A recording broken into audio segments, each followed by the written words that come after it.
Nabi Shallallahu Alaihi Wasallam menyimpulkan, apa kata beliau ketika ditanya ayyul mu'minina afdal, orang beriman yang paling hebat itu siapa wahai Rasulullah? Jawaban beliau, ahsanuhum khuluqa, orang yang paling bagus, paling sempurna akhlaknya. Dan akhlak itu Bapak Saudara makan Allah bukanlah hiasan fisik, dia ada di dalam kolbu. Jika di kolbunya tidak dibersihkan, maka tidak akan muncul akhlak yang bagus. Maka kitab ini nanti akan membimbing kita bagaimana cara membersihkan kolbu. Di kolbu kita ada rasa merasa lebih baik dari orang nggak? Terbersih Pak? Ada ya?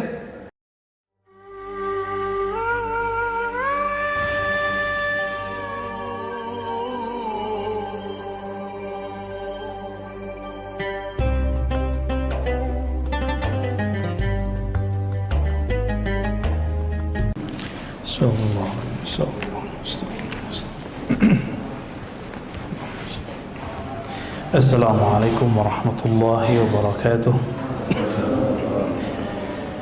Alhamdulillah rabbil alamin alladhi ja'ala nabiyyana Muhammad sallallahu alaihi wasallam khuluqahu al-Qur'an. Nahmaduhu nasta'inuhu nastaghfiruh wa na'udzu billahi min shururi anfusina wa min sayyiati a'malina. Man yahdihillahu fala mudilla lahu wa man yudlil fala hadiya lahu. Amma ba'du. Baik Bapak Ibu Saudara makan Allah, insyaallah kitab yang akan kita gunakan kitab Mukhtasar Ihya. Tapi saya punya 3 kitab Mukhtasar Ihya yang ketemu yang terbaru. Judulnya Mau'izatul Mu'minin min Ihya Ulumuddin. Isinya sama ya. Cuma ini diikhtisar oleh ahli hadis Syekh Jamaluddin Al-Qasimi. Kalau yang biasa saya pakai itu karya saudaranya Imam Ghazali bernama Ahmad bin Muhammad Al-Ghazali. Sebenarnya tadinya mau pakai itu, tapi lagi cari-cari. Seandainya ketemu besok saya balik ke kitab itu ya, insyaallah. Sebelumnya untuk membuka hati pikiran kita baca surat Al-Fatihah, surah pembuka Al-Fatihah. A'udzubillahi bismillahirrahmanirrahim. Ar-Rahmanir-Rahim. Maliki yaumiddin. Iyyaka na'budu Siratal ladzina an'amta 'alaihim ghairil maghdubi 'alaihim waladdallin. Bapak Saudara makan Allah, Ramadan ini spesial karena masih corona dan kita diperbolehkan untuk ke masjid, dan alhamdulillah sudah tahu pola-polanya meskipun berjarak. Semoga hati kita tetap dekat, amin ya rabbal alamin. Saya langsung membuka kalau di kitab ini langsung jilid 2, kitab Riyadhatun Nafs. Kitab Riyadhatun Nafs, bab tentang riyadah nafs. Biasa tadi disebut tazkiyatun nafs, yang lebih tepat Riyadhatun Nafs, karena tazkiyah itu bagian dari riyadah. Apa arti riyadah? Riyadah itu artinya berlatih, melatih nafs. Nafs itu terjemahannya bisa jiwa, bisa berarti sukma, bisa berarti diri. Itu terjemahannya. Tapi nafs ini dia punya kecenderungan kepada hal-hal yang negatif, disebut syahwat. Dan nafs itu punya perangkat zahir. Untuk melihat dia punya mata, untuk mendengar dia punya telinga, untuk berbicara dia punya lidah, untuk masalah seksual dia punya faraj, kelamin, untuk makan dia punya mulut dan perut. Maka nanti an-nafs ini akan ngajak ke arah sana semua.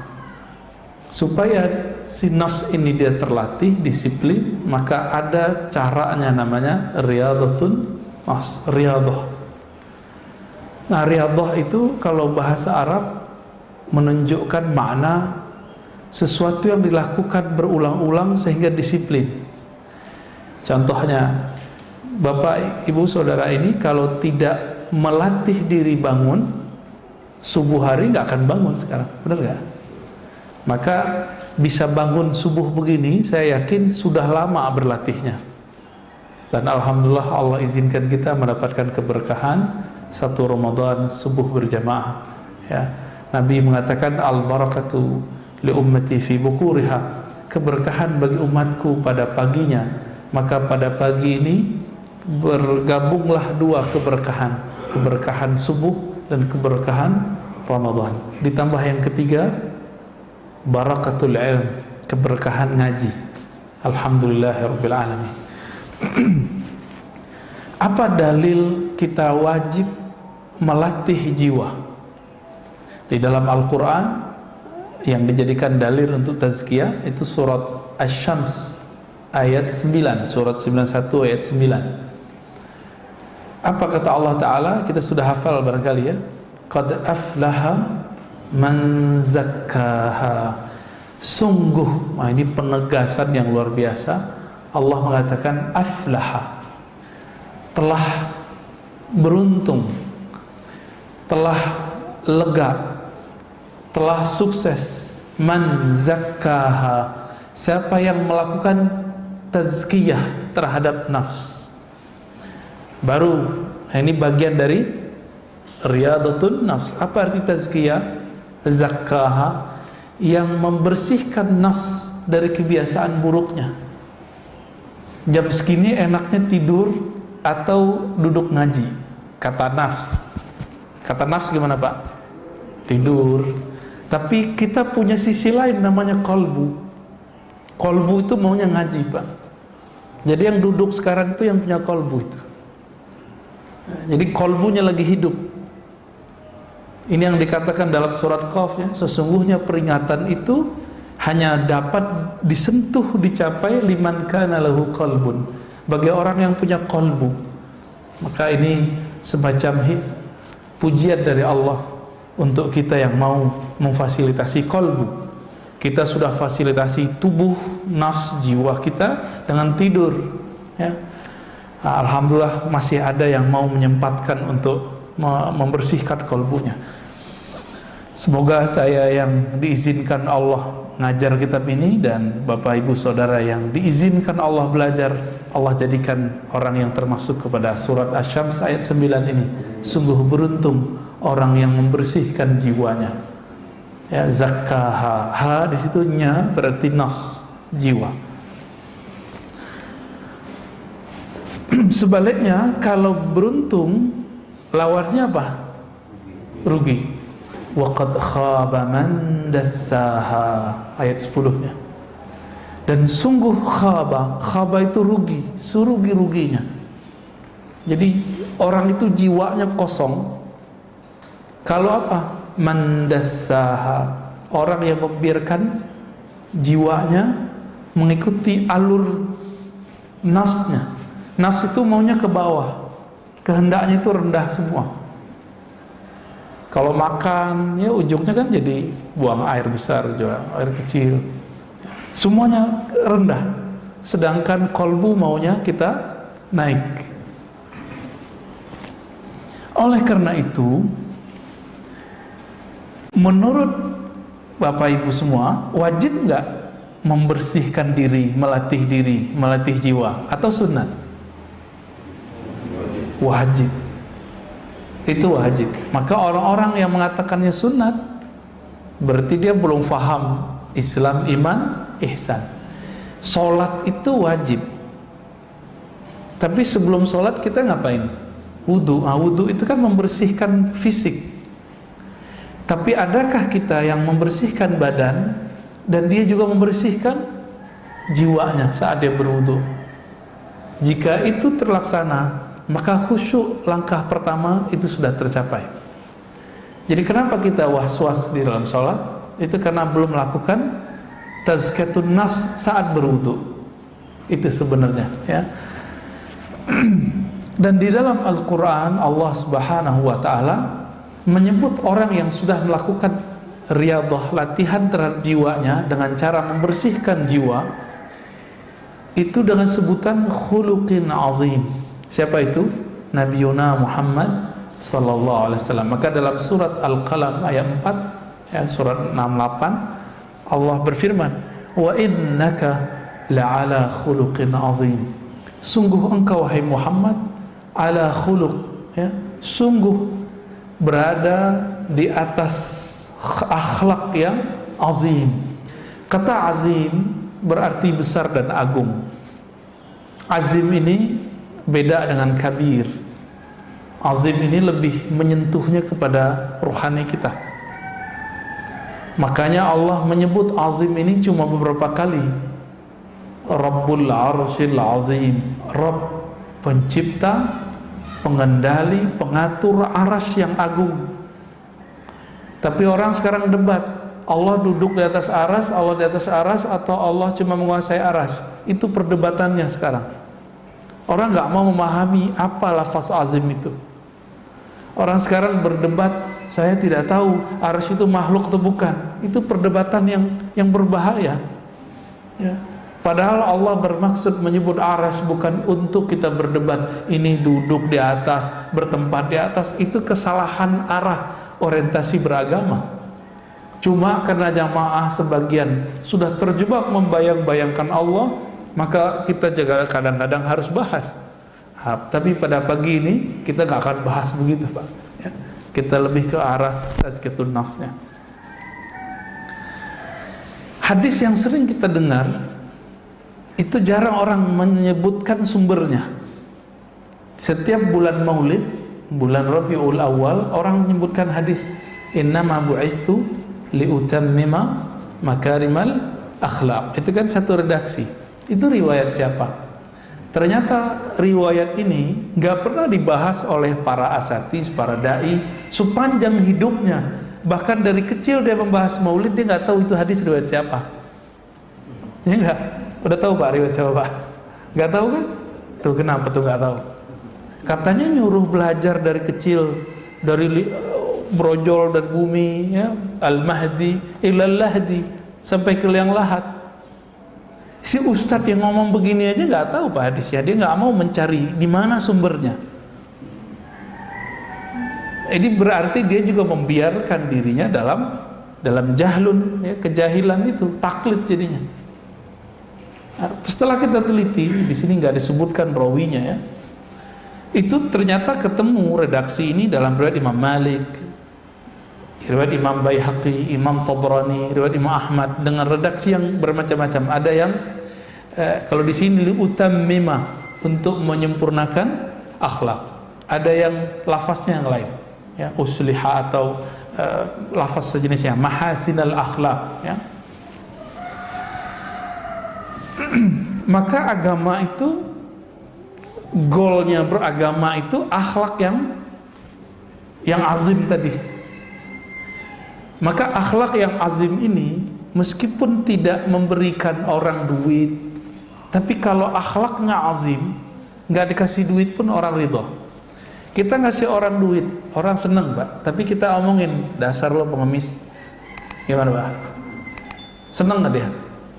Maka beda, berbagi itu tanda orang yang suka bersedekah. Tetapi akhlak inilah yang akan mempertahankan ini amal naik gak ke langit.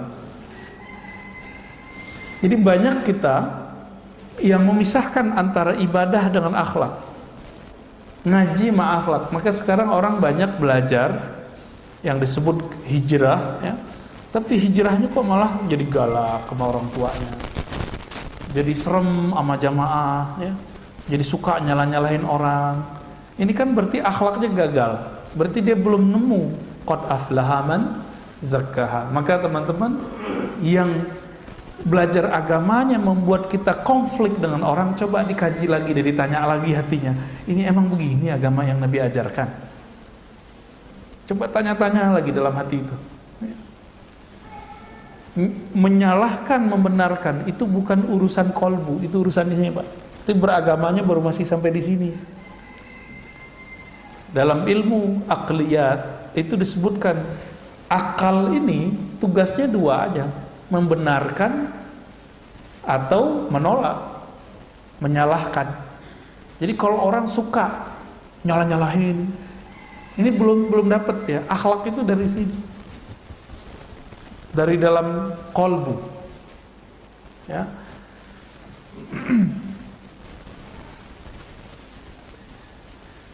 Maka Nabi SAW dalam hadis yang sahih itu mengatakan wa khaliqin nas bi khuluqin hasanin. Nah, coba lafaznya ini.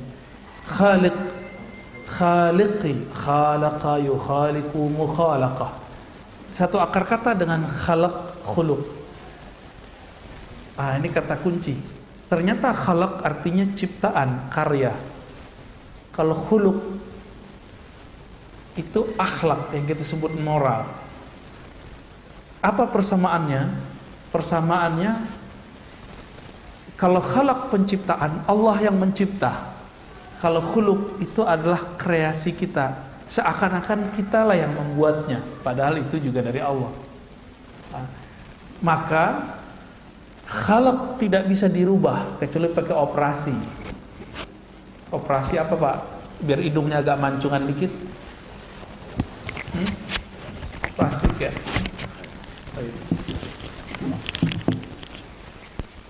Jadi pada dasarnya wajah nggak bisa dirubah, tapi akhlak bisa dirubah nggak?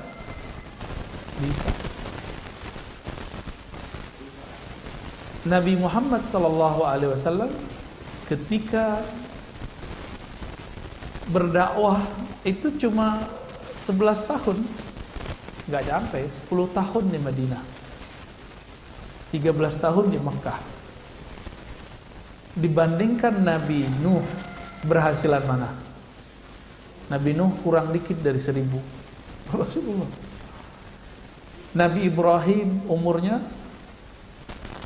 hampir 200 ya, 170-an. Nabi Musa juga begitu. Tapi Nabi Musa lebih besar. Kenapa? Karena khuluqin azim, akhlak beliau lebih besar. Masih ingat kisah ada sahabat Nabi? Sahabat Nabi ini kan macam-macam, ada yang Badui, ada sahabat Madani, Madinah atau Muhajirin. Orang-orang Badui ini nggak tahu tempat buang air itu di mana. Dulu kan kita kan sekarang udah punya peradaban nih, WC, tempat buang air kita udah punya. Dulu orang Arab Badui itu mirip-mirip sopir angkot zaman-zaman dulu, Pak. Ngeliat tembok langsung nembak di situ. Kebayang? Nah, orang Arab Badui itu gitu. Masuk ke masjid, ngeliat ada tembok. Kebayang sama dia apa? Mau langsung bawa air kecil di situ. Ya mirip-mirip kayak, mohon maaf ya. Sering nggak dulu? Saya sering Pak naik angkot waktu mahasiswa dulu. Ada tembok nih, langsung aja dia ke situ. Ya, jadi tembok-tembok tepi jalan itu jadi korban. Kadang-kadang ke bannya ya. Nah itu sampai sekarang masih tuh, sopir truk tuh masih begitu. Kita heran kok begitu gayanya ya. Nah ini Badui itu. Orang begitu tuh Badui. Kira-kira kalau masjid kita, ya mohon maaf ya, bahasanya kasar, dikencingin orang gimana? Marah kita. Maka sahabat-sahabat pada ngambil alat pukul, mau mukul dia. Secara hukum fikih itu benar. Tapi dalam hukum kolbu itu nggak boleh. Karena orang yang buang air kecil ini dia nggak tahu akhlak, itu dia belum belajar. Maka Nabi mengatakan jauh, udah biarin. Kamu siram aja temboknya disiram, lalu bawahnya disiram. Nanti kan meresap. Dulu kan nggak pakai begini, Pak. Jadi malah dapat ilmu sahabat Nabi. Ilmu apa? Cara menghilangkan najis di tembok dan di tanah. Dapat ilmu, berkah jadinya. Ini Arab Badui, mulut besar tuh suka ngomong. Datanglah dia kemana-mana, saya kencingin tuh masjidnya Muhammad. Tapi dia nggak marah-marah tuh katanya. Jadi orang-orang akhirnya penasaran. Bulan berikut terjadi gelombang besar-besaran, orang Arab Badui masuk Islam. Jadi cuma karena urusan buang air kecil, Pak. Ya. Begitu Rasulullah. Tapi hari ini bagaimana orang berdakwah? Enggak begitu. Cuma ngaji di YouTube, ngaji di TV, berantem di masjid. Maka masjid itu jadi tempat suka berantem hari ini. Ya enggak? Ya, masjid ini mungkin pernah berantem dulu ya. Apa kata Nabi? Wa khaliqin nas bi khuluqin hasan. Hendaklah kamu berusaha berakhlak, bermoral, menciptakan kondisi kepada nas. Nas ini bukan hanya orang beriman, siapa aja, apalagi orang yang beriman. Bi khuluqin hasanin, dengan khuluq, dengan akhlak yang hasan. Hasan itu bagus. Maka orang-orang naik pangkat di sisi Allah itu bukan karena dia banyak sholatnya, tapi karena dia bagus akhlaknya. Di masa Rasulullah SAW ada seorang perempuan yang setiap hari sholat tahajud, setiap malam tahajud, setiap hari dia sholat zikir. Tapi Nabi mengatakan finnar, dia masuk neraka. Kenapa? Kesolehannya baru sampai di fisik. Tapi ada seorang sahabat Nabi, beliau mengatakan fil jannah, orang ini masuk surga. Semua hadis ini sahih, ada dalam kitab Sahih Bukhari dan Muslim. Ketika diteliti, ternyata orangnya punya cuma satu akhlak. Apa akhlaknya? Salamatus sadr. Dia tidak pernah menyimpan kebencian kepada orang. Kita baru masuk masjid udah ngelihat nih ahli bid'ah nih ya. Oh ini beda faham nih. Pasti begitu ya. Nah, coba sekarang kalau masuk masjid baca doa. Apa doanya? Allahumma inni as'aluka, Allahumma ftahli abwaaba rahmatik ya. Kalau as'alukanya keluar ya. Allahumma ftahli abwaaba rahmatik. Ya Allah, bukakan kepadaku bukan satu pintu tapi abwab. Apa arti abwab? Pintu, banyak pintu. Banyak pintu rahmat Engkau ya Allah. Maka banyak pintu di sini. Jangan cuma beribadah di masjid, sapa orang, ya senyum kepada orang. Cuma sekarang kita nggak bisa senyum orang, Pak. Ketutup. Ya, maka sekarang ngangguk. Kita nunjukin kerendahan hati dengan cara ngangguk, ya. Mata yang teduh itu sudah cukup sebenarnya. Berdasarkan itu juga Nabi Shallallahu Alaihi Wasallam menyimpulkan. Apa kata beliau ketika ditanya ayyul mu'minina afdal, orang beriman yang paling hebat itu siapa wahai Rasulullah? Jawaban beliau ahsanuhum khuluqa, orang yang paling bagus, paling sempurna akhlaknya. Dan akhlak itu Bapak Saudara makan Allah bukanlah hiasan fisik, dia ada di dalam kolbu. Jika di kolbunya tidak dibersihkan, maka tidak akan muncul akhlak yang bagus. Maka kitab ini nanti akan membimbing kita bagaimana cara membersihkan kolbu. Di kolbu kita ada merasa lebih baik dari orang nggak? Terbersit Pak? Ada ya? Ada ya. Saya punya pengalaman lama Pak tentang merasa lebih pintar dari orang itu. Karena ujiannya orang yang belajar satu ilmu merasa lebih pintar dari orang. Sampai sekarang rasa itu muncul, tapi kita langsung ta'awuz. Maka mohon maaf, saya bisa merasakan dan bisa mengecek Pak di wajah Bapak itu ada rasa itu atau tidak. Itu membayang di wajah. Hati-hati loh Pak ya. Ternyata ahli psikologi punya ilmu tentang itu, membaca raut wajahnya begini, gimana itu kebaca ya. Mungkin Bapak yang ahli kejiwaan, psikolog itu bisa baca bekas itu di wajah saya masih ada. Bukan berarti sekarang saya udah nggak sombong, masih ada itu, tapi kita halau terus setiap hari.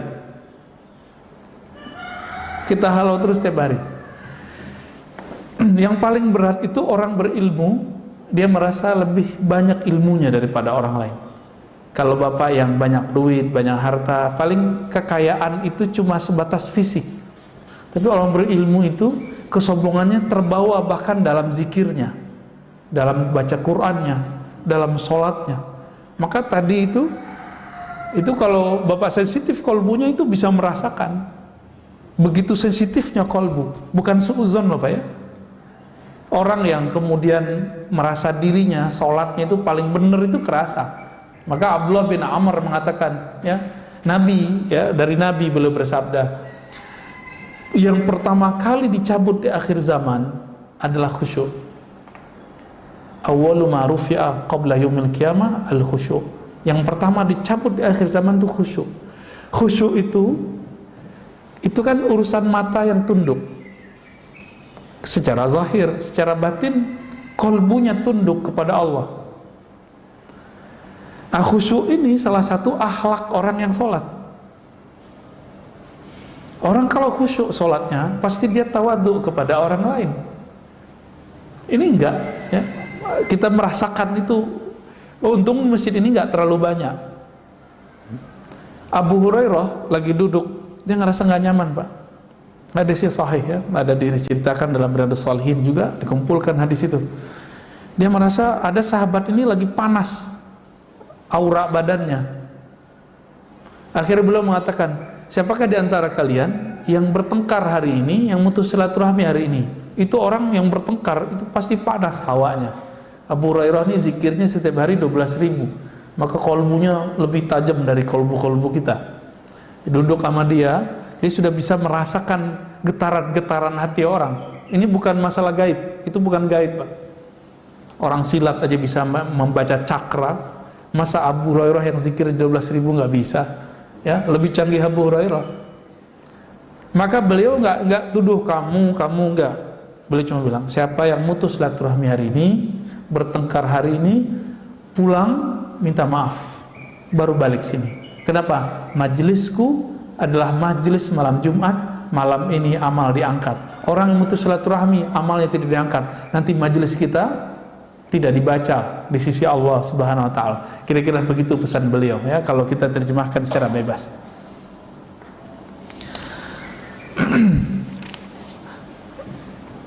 Di dalam Al-Quran itu pesan akhlaknya sangat banyak. Misalnya kita sering dengar imam baca ayat wal qaziminal ghaiza wal afina 'anil nas. Ya, surah Ali Imran kan sering dibaca itu. Itu pesannya akhlak. Selama ini sering dengar kan apa arti kazim? Kaziminal ghaiz. Bukan memendam emosi, tapi kazimin itu yang menghalau emosi. Kaziminal ghaiz. Maka salah satu zuriat Nabi dulu ada namanya Musa Al-Kazim, karena beliau itu nggak pernah marah. Mau dibully orang segimana aja dia nggak pernah marah. Ini Musa Al-Kazim ya. Anaknya Syekh Asnawi Caringin itu namanya Ahmad Kazim. Saya pernah berziarah ke sana, kaget juga kita namanya Ahmad Al-Kazim.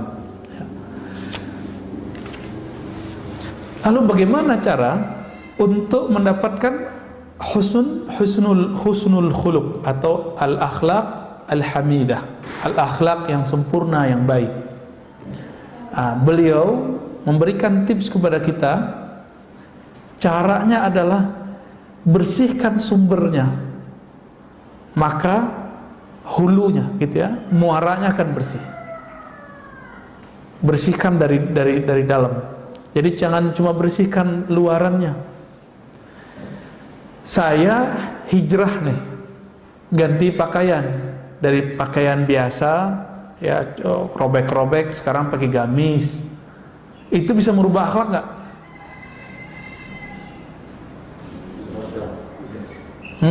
Gimana Pak? Belum tentu. Bisa jadi preman bergamis. Ya tadi Pak. Pakai serban, pakai kopiah, ya pakai ginian, ya. Terus pegang mic, udah jadi ustadz aja. Kira-kira gimana? Kolbunya belum dibenerin. Kalau dia ceramah, kira-kira gimana? Nah itu, Bapak sudah tahu jawabannya. Dia kalau nanti ceramah, cuma ganti casing. Dulu menghujat orang tepi jalan, sekarang menghujat orang yang beda faham dengan dia. Itu aja bedanya. Dulu kalau kita masih remaja itu kan pengen cari lawan, pengen bergesekan sama orang. Betul, ini sama. Walaupun bergamis, berserban, berkopiah, akan cari gesek terus. Maka jangan sibuk pada ganti penampilan, sibuklah dalam mengganti sumber penampilan itu di mana. Nah, ini yang harus kita benerin Pak. Kitab ini membimbing ke arah sana. Insya Allah besok kita mulai masuk ke bab kolbu. Ya. Kolbu itu apa aja karakternya, model-modelnya. Ya. atau malah pagi ini aja kali ya, langsung kita pendek aja nih ya. Jadi cara pertamanya kita harus diagnosa dulu, ini kolbu kita kolbu yang mana nih. Kolbu itu kan dibagi 3 aja, sehat, sakit, mati. Kolbu yang sehat, kolbu yang sakit, kolbu yang mati. Saya yakin yang hadir ini pasti hidup semua kolbunya, nggak ada yang mati. Berarti antara 2 aja, 1 sehat, 2 sakit. Termasuk saya, Pak. Termasuk saya, bisa jadi saya kolbunya sakit. Bisa jadi Bapak lebih sehat kolbunya daripada saya. Nah, ini bisa terjadi. Kenapa? Karena megang mic begini, pakai kopiah begini, pakai gamis begini, tidak ada jaminannya. Kami begini, kolbunya lebih sehat. Oleh karena itu, guru-guru kita dari dulu itu selalu pesan, kamu kalau mau jadi dai, guru, dosen, benahi dulu kolbumu baru ngajar, gitu. Saya dipesenin gitu dari guru saya semenjak saya umur 12 tahun. Saya masih ingat sampai hari ini ya. Ada namanya Syekh Abuya Rizwan namanya dulu ya, namanya nama orang lokal, Pak, tapi beliau ngomong gitu ke saya. Kita ditepuk-tepuk tuh, dikasih tahu, kamu kalau mau ceramah ya benahi dulu kolbu. Kalau sudah membenahi kolbu, nanti baru bisa membenahi kolbu orang gitu. Kalau kita membenahi kolbu, nanti orang itu takjub bukan kepada pakaian, tapi takjubnya nanti dari hasil yang dikalamkan. Karena al-ajabu fil libas hatta yatakallam. Takjub pada pakaian itu cuma sampai dia ngomong. Kalau dia ngomong ketahuan, nah gitu doang gitu. Ya benar nggak, Pak? Pakai serban nih, saya pakai kopiah segala macam. Tahu-tahu ngomongnya nggak jelas, ngelantur. Dan sekarang kita lihat fenomena umat Islam suka dai-dai yang punya euforia. Mohon maaf ya, suka dai yang mu'alaf. Sekedar dia bercerita tentang masa lalu beragamanya, lalu semangat dia masuk Islam, silakan. Tapi sekarang dimintain fatwa. Maka saya agak nyinyir bagian ini. Serem, Pak. Dia masuk Islam seharusnya ngaji dulu, nyantri dulu, benahi dulu kolbunya. Kan habis makan yang haram juga, pasti dia makan babi kan sebelumnya. Ya, itu harus dibersihkan, ada cara bersihinnya, ada zikirnya. Dimandikan dulu. Ada kan itu hukumnya, kalau versi ahli fikih sunat, tapi bagi saya mandi masuk Islam itu wajib. Itu mandi, ya pindah agama kan. Akhirnya apa yang terjadi? Karena gagal faham belajar fikih, gagal faham belajar akidah, ada yang si dai ini sekarang bangga nabrak anjing, ya kan? Kan begitu. Yang tidak bisa membedakan politik itu bagian dari iman atau bukan. Kan politik bukan bagian dari iman, Pak. Ada politik bagian dari iman. Ya, masjid ini mungkin pernah jadi korban. Politik bagian dari iman, akhirnya beda pilihan politik menjadi beda iman. Emang ada ayatnya. Nah, itu akibat si dai, si muallim belajarnya bukan dengan kolbu. Kolbunya belum dibenahi. Akhirnya kata orang, berita, pecahlah kita selama 2018-2019. Mau diulang lagi 2023-2024. Ini tinggal berapa tahun nih? Ini 2021, Pak. Tinggal nunggu 2023-2024. Nah, kita nggak mau itu terjadi. Kalau itu terjadi lagi nggak tahu deh ya, gimana jadinya masjid-masjid kita ntar ya. Kawan saya sampai nggak mau sholat Jumat di kantor-kantor dulu. Kenapa? Setiap kali Jumatan dia mendengarkan hate speech ya, ujaran-ujaran kebencian, padahal dia sama pilihannya sama si ustadznya. Kok bisa gitu? Kolbu yang sehat itu ciri-cirinya sederhana. Kolbu yang sehat itu yang bisa menikmati hidangan-hidangan kolbu. Hidangan kolbu bernama sholat. Sholatnya nikmat, atau imam itu kalau ngimamin berasa kayak capek kita, Pak. Ya panjang nih bacaannya. Nah, Berarti dominan tubuh ini nafs kita daripada kalbu. Jadi kalbu yang sehat itu yang kalbunya mendominasi jiwanya. Kalbunya mengatur jiwanya, bukan jiwanya ngatur kalbunya. Kalbu yang sakit sebaliknya, jiwanya ini, nafsnya ini mengatur kalbunya. Kalau seorang ustadz mu'alim atau public figure sama, senangnya punya pengikut bukan? Follower kalau artis. Maka dia kalau ilmunya baru sampai di follower, jika nanti followernya terancam kabur, dia akan berusaha bagaimana cara memperbaiki itu walaupun mengorbankan kalbunya. Maka kita lihat ini sudah banyak ya. Banyak sekali para da'i menjadi mad'u. Dia da'i artinya ngajak, tapi malah diajak. Dia seharusnya influencer, memberi pengaruh, tapi malah dia dipengaruhi. Seharusnya dia menjadi orang yang diikuti, sekarang dia mengikuti selera followernya.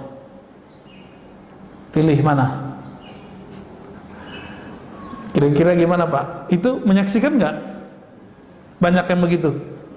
Banyak Pak. Dulu teman kita lurus, ngajar aja. Sekarang karena jamaah sekitarnya itu ingin menggiring dia ke arah politik praktis, dia sekarang ngomong politik praktis. Padahal si ustadz ini tadinya itu dicintai banyak umat. Karena dia mulai masuk ke politik praktis, kita mesti berpolitik Pak. Harus ada orang yang masuk ke politik praktis, itu fardu kifayah. Tapi si ustadz yang di bagian ini seharusnya tidak. Dia cukup mendorong semangat kebangkitan Islam. Untuk urusan politik praktis dia nggak usah macam-macam lah. Akhirnya apa? Orang yang tadinya suka ngaji sama dia sekarang udah nggak ngaji sama dia. Jadi jangan-jangan kalau kita masuk ke bukan wilayah kita untuk nyenengin satu kelompok, kita gagal untuk bisa menyinari kelompok yang lain. Nah, ini terjadi ya. Dan yang ketiga, kalbu yang mati. Kalau yang sakit tadi itu ayatnya fi qulubihim maradun fazadahumullahu marada. Di kalbu mereka ada penyakit. Kalau sekali kita biarkan penyakit itu, maka penyakit akan bertambah. Kalau orang yang mati kalbunya, sawaun alaihim, sama saja. Kamu ajak nggak kamu ajak, nggak ada efeknya. Ramadan datang, Ramadan nggak datang, dia begitu-gitu aja. Nah, saya berhusnuzon kita antara sakit dan sehat itu kayaknya sekarang ya. Bener ya? Ceknya tadi sholatnya khusyuk nggak? Nggak ya? Nggak apa-apa Pak. Tapi pengen khusyuk kan? Berarti normal, sehat, ada keinginan mau sehat. Kalau kita badan sakit datang ke dokter nggak? Nah, Bapak mau ngaji begini kan berarti pengen bener kalbunya. Waras berarti kalbunya ya. Kalau ada orang sakit nggak mau berobat, waras nggak? Mungkin dia habis kena brainwash, saya pakai herbal aja Ustaz. Ya betul, tapi kalau penyakitnya parah bisa nggak pakai herbal biasa? Indonesia sekarang belum populer, dokter herbal itu belum populer. Baru muncul nih kan di YouTube nih beberapa dokter, tapi juga dia kepekarannya bukan di herbal. Herbal ini kan masalah lagi. Akhirnya kena kucuci otak dia nggak mau berobat. Apa yang terjadi? Sakitnya tambah parah begitu. Inilah sekarang yang terjadi. Ketika ilmu tentang obat hati ini dianggap sesat, maka yang terjadi adalah orang tambah jauh dari ilmu ini. Mungkin karena penamaan ilmunya tidak cocok, disebut ilmu ini misalnya ilmu tasawuf. Akhirnya orang ganti nama, tazkiyatun nafs. Kalau saya nyebutnya riyadatun nafs ya, nyebutnya riyadah, latihan nafs kalau mau disebut, karena kitabnya menyebutkan itu ya. Nah insyaallah nanti kita akan cek penyakit apa aja yang ada di kolbu, cara diagnosanya 1, 2, 3. Kalau ada berarti positif kena virus penyakit kolbu. Nanti dari cara kita mengetahui itu sebab-sebabnya apa, akan ketahuan cara ngobatin kolbunya. Nanti ada bertahap insya Allah ya. Insya Allah ke pertemuan besok kita akan mulai masuk ke penyakit pertama dalam kalbu, yaitu al-kibr ya. Penyakit sombong dan turunan-turunannya nanti insya Allah. Ini penyakit paling tua, penyakit yang dulu pernah diidap oleh iblis dan sampai sekarang nggak sembuh-sembuh ya.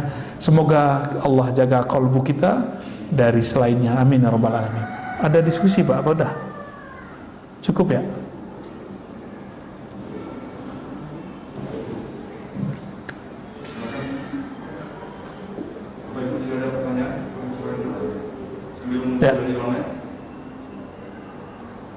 Ya.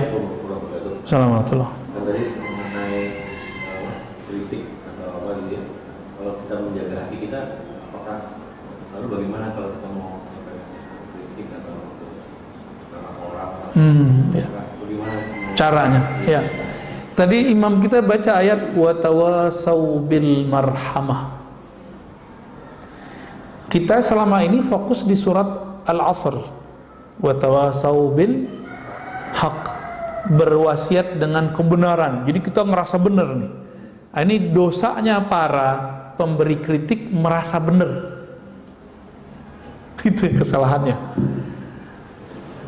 Karena dia merasa benar, muncullah kesombongan, dirinya lebih benar dari yang dia kritik.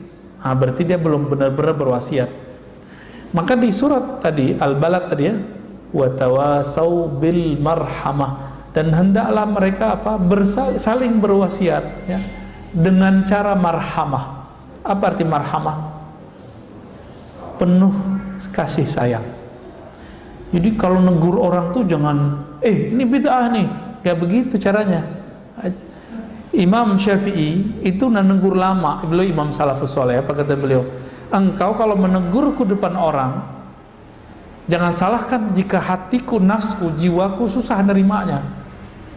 Jadi kalau menegur gimana? Ajak ke ruang berdua. Terus apa? Lafaznya, kata-katanya menunjukkan kita cinta kepada dia. Maka Imam Sya'rani mengatakan, kamu jangan mengkritik orang, nasihati orang, berdakwah sampai hatimu berniat ingin rahmat turun kepadamu dan turun kepada. Jadi bukan kita tuh kayak mau nyalahin orang, menyudutkan orang tuh nggak ada. Maka kritik yang sahih, kritik yang disampaikan dengan cara kasih sayang, tidak menyudutkan orang, itulah yang disebut al-haq, itulah yang disebut as-sabr. Sabr ini wajib atau sunat? Wajib. Jadi kalau orang nggak dengerin kita sekali, kita marah nggak? Jadi kalau ada orang yang mengkritik, lalu dia marah-marah dalam mengkritik, marah-marah menasihati, orang yang orang yang mengkritik ini yang butuh dinasihati sebenarnya. Benar gitu? Ya, dia mengkritik orang tapi nggak sabaran. Yang butuh dikritik siapa sih? Ya. Yang butuh diperbaiki siapa? Yang marah-marah ini atau yang dimarahi? Nah, jadi ayatnya tiga cara berarti. Jadi cara mengkritisi orang itu pertama yang disampaikan mengarah kepada kebenaran, bukan merasa paling benar. Yang kedua bisabri, kita harus sabar, dan kesabaran itu nggak mungkin kalau tidak bil marhamah, dengan kasih sayang. Dan Allah Subhanahu wa taala membuka semua ayat Al-Qur'an, semua surat Al-Qur'an kecuali satu surat Al-Bara'ah At-Taubah, semuanya dengan marhamah. Bismillahirrahmanirrahim. Jadi Allah itu ingin kita ini tidak membayangkannya seserem guru-guru sekarang membayangkan Allah tentang Allah ke anak-anak. Coba anak-anak itu membayangin Allah itu neraka, Allah itu pemarah. Kamu begini loh, neraka loh, entar siksa Allah loh gitu. Jarang orang itu yang berbicara Allah itu sayang deh, kalau kamu begini kamu disayang Allah, itu jarang. Jadi kita ini metode ngajarnya bukan metode marhamah, metodenya metode ghadab, marah aja bawaannya. Akhirnya sekarang beragama itu manhajul ghadabiyah, manhaj marah-marah. Lo beragama kok marah-marah? Nabi kalau marah-marah nggak mungkin 11 tahun kurang di Madinah berhasil mengislamkan Arab dan Islamnya sampai ke negeri ini. Kalau dulu wali-wali yang datang ke negeri ini marah-marah ngelihat ada tradisi Hindu, Buddha, nggak mungkin Pak bisa mengislamkan Bapak ini. Mungkin mati, lahir kafir kali ini. Itu B3 itu. Ya, ini teknik dalam Al-Quran. Silakan dipakai cara mengkritisi, cara memberi masukan kepada orang. Tidak merasa paling benar, tapi mengarahkan kepada kebenaran. Yang kedua, sabar. Sabar itu bukan nyinyir Pak. Sabar itu kita berulang-ulang menunjukkan. Dan yang ketiga tadi marhamah. Saya lupa. Kalau lafaznya tawasau, itu wazannya tafa'ala. Di situ menunjukkan bahwa kita terlibat di dalamnya, bukan hanya dalam lisan. Tapi sebelum kita mewasiatkan orang, kita sudah masuk dulu ke apa yang kita wasiatkan. Nah, itu berarti 4 sebenarnya Pak. 4 ya. Jadi kita sendiri sudah di situ. Ya. Cukup? Ada? Oh ya. Sepertinya ada banyak orang. Di online, bagaimana kalau kita melihat kawan kita sudah berjilbab sebenarnya, tapi di status fotonya tidak pakai jilbab, terus buat lomba dancing. Nah ini beliau ingin mengingatkan beliau, bagaimana caranya supaya tidak menyinggung. Iya.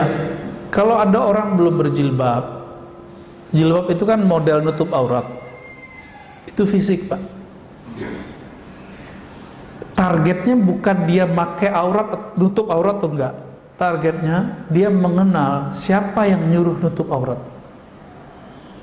Maka kenalkan dulu orang ini kepada yang memerintahkan nutup aurat siapa? Allah. Jadi kenalkan dulu Allah itu sayang kamu. Jangan bayangkan altar neraka, lo neraka lagi. Nanti kalau dia merasa safety daripada ancaman-ancaman neraka, dia buka jilbab lagi Pak. Maka saya dakwah waktu di Paris tuh sama jamaah kita saya nggak pernah bilang, kamu buka jilbab, enggak. Ada yang pakai roknya pendek, segala macam, biarin aja, penting mau ngaji. Nanti dia nanya, Ustadz sebenarnya jilbab gimana sih? Jawaban saya sama. Ibu, mbak, teteh gitu ya, kenali dulu yang nyuruh pakai jilbab. Nanti pasti pakai jilbab sendiri, nggak disuruh-suruh. Padahal di sana susah lah Pak pakai jilbab. Ya, kerja itu susah, apalagi semenjak kejadian kemarin, kena prank sama anak SD gitu ya. Jadi kenalkan dulu si anak, teman, orang yang mau kita ajak mengamalkan satu syariat dengan syariatnya. Apa arti syariat? Zat yang menyuruh satu perintah itu. Kalau enggak jadi beban. Perempuan pakai aurat tuh beban sama dia, gerah aja bawaannya. Benar gak? Sholat itu bagi anak-anak kalau pakai ancaman dia tegang Pak. Tapi kalau anak kita coba kita bilang, Dek puasa ya, ntar kalau puasa dikasih hadiah motor, mobil ketinggian ya, mobil-mobilan maksudnya, sepeda bagus, udah semangat, dia berpuasa itu happy. Coba Bapak bilang, awas kamu gak puasa, ntar Papa pukul 10 kali. Itu anak tegang Pak, baru jam 8 udah lemes dia. Kalau dia pakai iming-imingan tadi, itu kan tauhid anak kecil. Tauhid anak kecil tuh iming-imingan. Maka bapak, saudara, ibu semua yang sudah sebesar ini, seumuran ini, jangan lagi ibadah karena pahala. Ibadah karena kita kenal siapa yang nyuruh kita beribadah. Allah itu.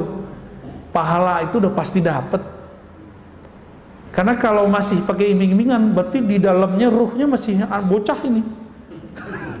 Masih anak-anak ini, cuma badannya gede, mukanya udah mulai keriput gitu ya, dalamnya masih bocah. Tauhid anak-anak, tauhidus sibyan.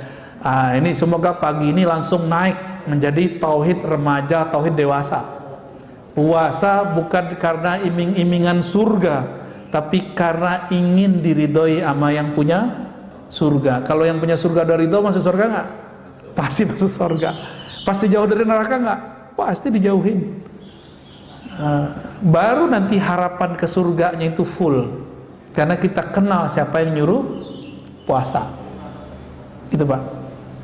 Udah cukup ya? Jadi berdasarkan ini Bapak Subhanahu Allah, berpuasa di masa pandemi ini semoga tidak mengurangi rasa hikmatnya. Kita alhamdulillah difasilitasi oleh teman-teman pengurus, semoga Allah memakmurkan hati mereka dengan keikhlasan, amin ya rabbal alamin. Dan untuk kita yang ngaji, Allah terima puasa kita, salat kita, zikir kita, dan Allah sempurnakan kekurangan kita, amin ya rabbal alamin. Allahumma nas'aluka khaira hadzal yawm wa khairan fihi khairan ba'da wa na'udzubika min syarri hadzal yawm syarri ma fihi syarri ba'da. Ya Allah, kami minta kebaikan, keberkahan, cahaya di hari ini dan cahaya setelahnya, kebaikan setelahnya, dan jaga kami ya Allah dari keburukan hari ini dan keburukan setelahnya. Rabbana atina fid dunya hasanah wa fil akhirati hasanah wa qina adzabannar. Wa sallallahu ala nabiyyina Muhammad walhamdulillahi rabbil alamin. Demikian dari saya, mohon maaf. Assalamualaikum warahmatullahi wabarakatuh.